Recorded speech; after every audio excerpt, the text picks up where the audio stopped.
मध्य प्रदेश के मन में मोदी जी हैं और मोदी जी के मन में मध्य प्रदेश है। जनता उन पर अगाध प्रेम और श्रद्धा रखती है। ये उनके नेतृत्व की विजय है।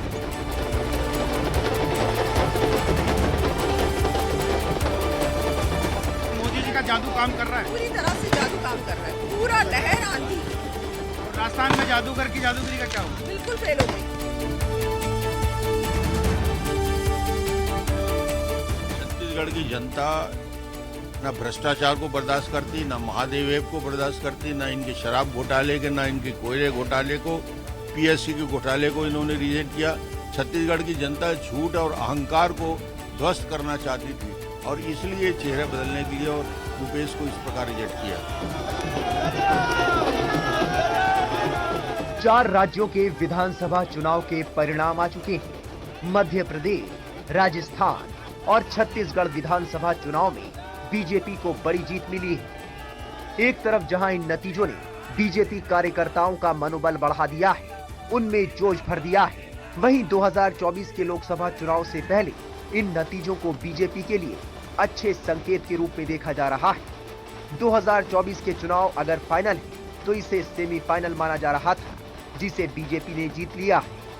सबसे चौंकाने वाले नतीजे मध्य प्रदेश के रहे, जहां मामा यानी शिवराज सिंह चौहान को लाडली बहना योजना ने 5वीं बार जीत दिलाने में कामयाबी दिलाई।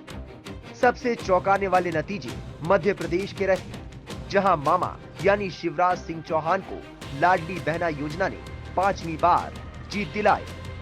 शिवराज ने मध्य प्रदेश में एक बार फिर कांग्रेस के अरमानों पर पानी फेर दिया और यहां बीजेपी को फिर से भारी बहुमत मिल गया।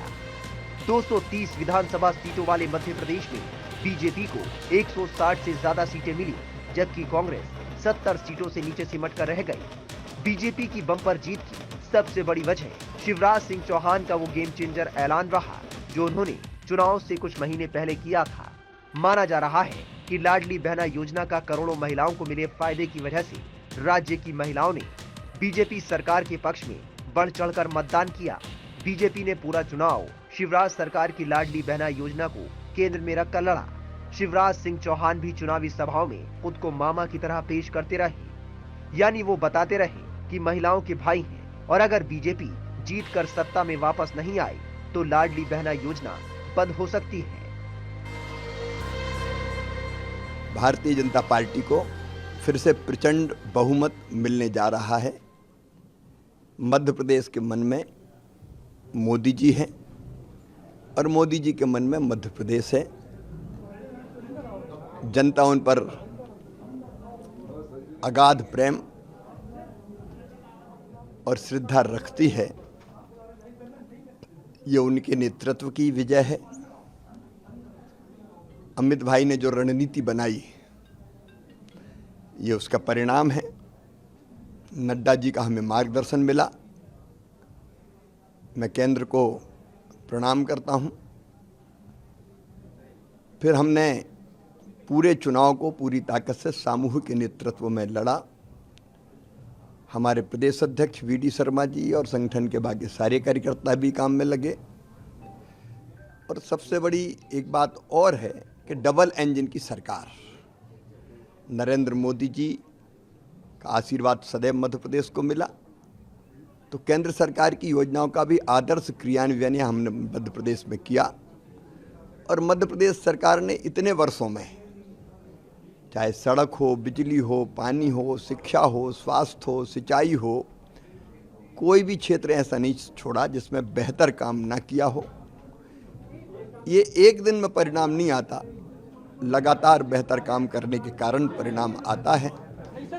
और महिला सशक्तिकरण के लिए लाडली बहना योजना एक कड़ी थी, अगली कड़ी।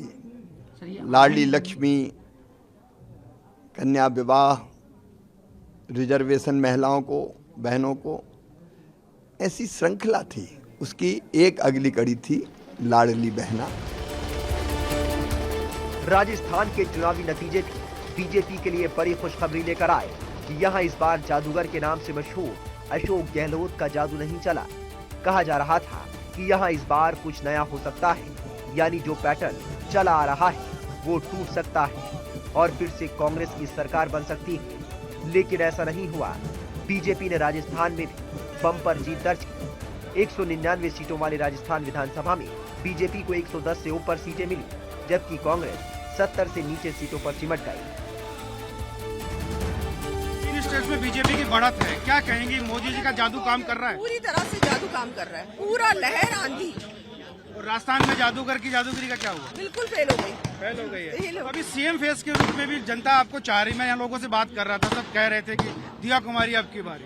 ऐसा कुछ नहीं है, ये तो पार्लियामेंट्री बोर्ड का डिसीजन होगा, टॉप लीडरशिप डिसाइड करेगी, ये डिसीजन उनके ऊपर। अभी सीट हम लोग जीत रहे हैं, हमारी सरकार बने। वहीं छत्तीसगढ़ में कांग्रेस अपना किला नहीं बचा सकी। यहाँ भी बेहद चौंकाने वाले नतीजे रहे। बीजेपी ने छत्तीसगढ़ से बघेल सरकार को उखाड़ फेंका। बता दें कि छत्तीसगढ़ में बीजेपी बिना चेहरे के चुनाव लड़ रही थी, यानी यहाँ पार्टी पीएम मोदी के चेहरे पर वोट मांग रही थी। छत्तीसगढ़ में भूपेश बघेल का ओवर कॉन्फिडेंस उन्हें ले डूबा और यहाँ बीजेपी का कमल खिल गया। 90 विधानसभा सीटों वाले छत्तीसगढ़ में बीजेपी को 55 सीटें, जबकि कांग्रेस 35 सीटों के अंदर सिमट कर रह गई। छत्तीसगढ़ की जनता न भ्रष्टाचार को बर्दाश्त करती, न महादेव ऐप को बर्दाश्त करती, न इनके शराब घोटाले के, न इनके कोयले घोटाले को, पीएससी के घोटाले को इन्होंने रिजेक्ट किया। छत्तीसगढ़ की जनता झूठ और अहंकार को ध्वस्त करना चाहती थी और इसलिए चेहरे बदलने के लिए और भूपेश को इस प्रकार रिजेक्ट किया। बेरोजगारी एक बड़ा मुद्दा हमने देखा, चाहे पीएससी का मामला हो, युवकों का प्रदर्शन हो, छात्रों का प्रदर्शन हो, लगातार एक नाराजगी लाखों की संख्या में छात्रों और उनके परिवारों में था। एक बड़ा मुद्दा वो रहा। निश्चित रूप से जिस प्रकार बाकी भ्रष्टाचार तो ठीक है, मगर लाखों नवयुवकों की जिंदगी के साथ खिलवाड़ किया जा रहा था, वो उसका जबरदस्त आक्रोश छत्तीसगढ़ में दिखा। इसके बाद अब बड़ा सवाल ये है कि मुख्यमंत्री भूपेश बघेल और उनके तमाम मंत्री तक पीछे दिखाई दे रहे हैं। कहीं ना कहीं ट्रस्ट डेफिसिट जो है इस पूरी सरकार के खिलाफ था। पूरे तरह से जनता का अविश्वास मुख्यमंत्री और पूरे मंत्रिमंडल के ऊपर। अब सवाल ये हो रहा है कि तमाम शहरों को लेकर चर्चा होना शुरू हो गई है। सीएम के तौर पर रमन सिंह से बड़ा नाम संभवतः कोई ना हो और आपकी चेहरे की मुस्कुराहट और खुशी भी जनता दर्शक देख रहे हैं। नहीं, मैं कहीं भी दावेदार नहीं हूं, न था। मुझे पार्टी ने अवसर दिया। पार्टी का जो भी निर्णय होगा विधायक दल में हम तय करेंगे। कोई आग्रह या पूर्वाग्रह के साथ नहीं, पार्टी का जो भी आदेश होगा उसका पालन हम करेंगे और विधायक दल में तय हो जाएगा। शिवराज सिंह चौहान को लेकर तमाम सवाल थे। एग्जिट पोल बहुत ज्यादा कंफ्यूज थे, लेकिन उन्होंने कहा मैं फीनिक्स पक्षी हूं, मैं लौट कर आऊंगा और एक बड़ी जीत के साथ वो वापस आए। बहुत बहुत बधाई शिवराज जी की मेहनत को, और जिस प्रकार अभूतपूर्व रिजल्ट आया है वो उनकी मेहनत को और पूरे उनके संगठन के सभी साथियों को मैं बधाई दूंगा। कांग्रेस ने बड़ी कोशिशें की। राहुल गांधी उत्तर भारत में कहीं ना कहीं गायब होती हुई नजर आ रही है। कांग्रेस की राजनीति के लिए एक भविष्य पर बड़ा सवाल लग गया है। बिल्कुल, जहां जहां राहुल को ले गए वहां वहां कांग्रेस बुरी तरीके से हारती रही है और हारी है।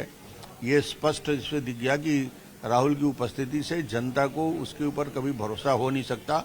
जनता को भरोसा होगा तो मोदी पे भरोसा। आखिरी में सवाल, लोकसभा चुनाव का एक संकेत मिल गया है नतीजों से। पूरे भारतीय जनता पार्टी के 11 में 11 लोकसभा जीत के देंगे। कांग्रेस को सिर्फ दक्षिण भारत के राज्य तेलंगाना में जीत मिली। यहाँ कांग्रेस ने बीआरएस का किला ध्वस्त कर दिया। 119 सीटों वाले तेलंगाना में कांग्रेस को 60 से ऊपर, जबकि बीआरएस को 40 के करीब सीटें मिली। वहीं बीजेपी ने यहाँ भाईजान यानी ओवैसी और उनकी पार्टी का खेल बिगाड़ दिया। बीजेपी ने तेलंगाना में पहले से उम्दा प्रदर्शन किया। बीजेपी के 3 राज्यों में बम्पर जीत ने बता दिया कि मोदी मैजिक बरकरार है। जनता बीजेपी और मोदी सरकार की नीतियों को पसंद कर रही है। 2024 से पहले बीजेपी की ये जीत कई मायनों में बेहद अहम है। प्रधानमंत्री मोदी का जलवा बरकरार है। बीजेपी ने इन विधानसभा चुनाव में एक बार फिर ये साबित कर दिया है कि उसको टक्कर देने वाली फिलहाल कोई दूसरी पार्टी नहीं।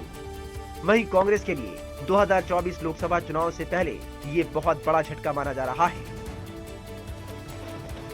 टाइम्स 9 नवभारत डिजिटल की रिपोर्ट।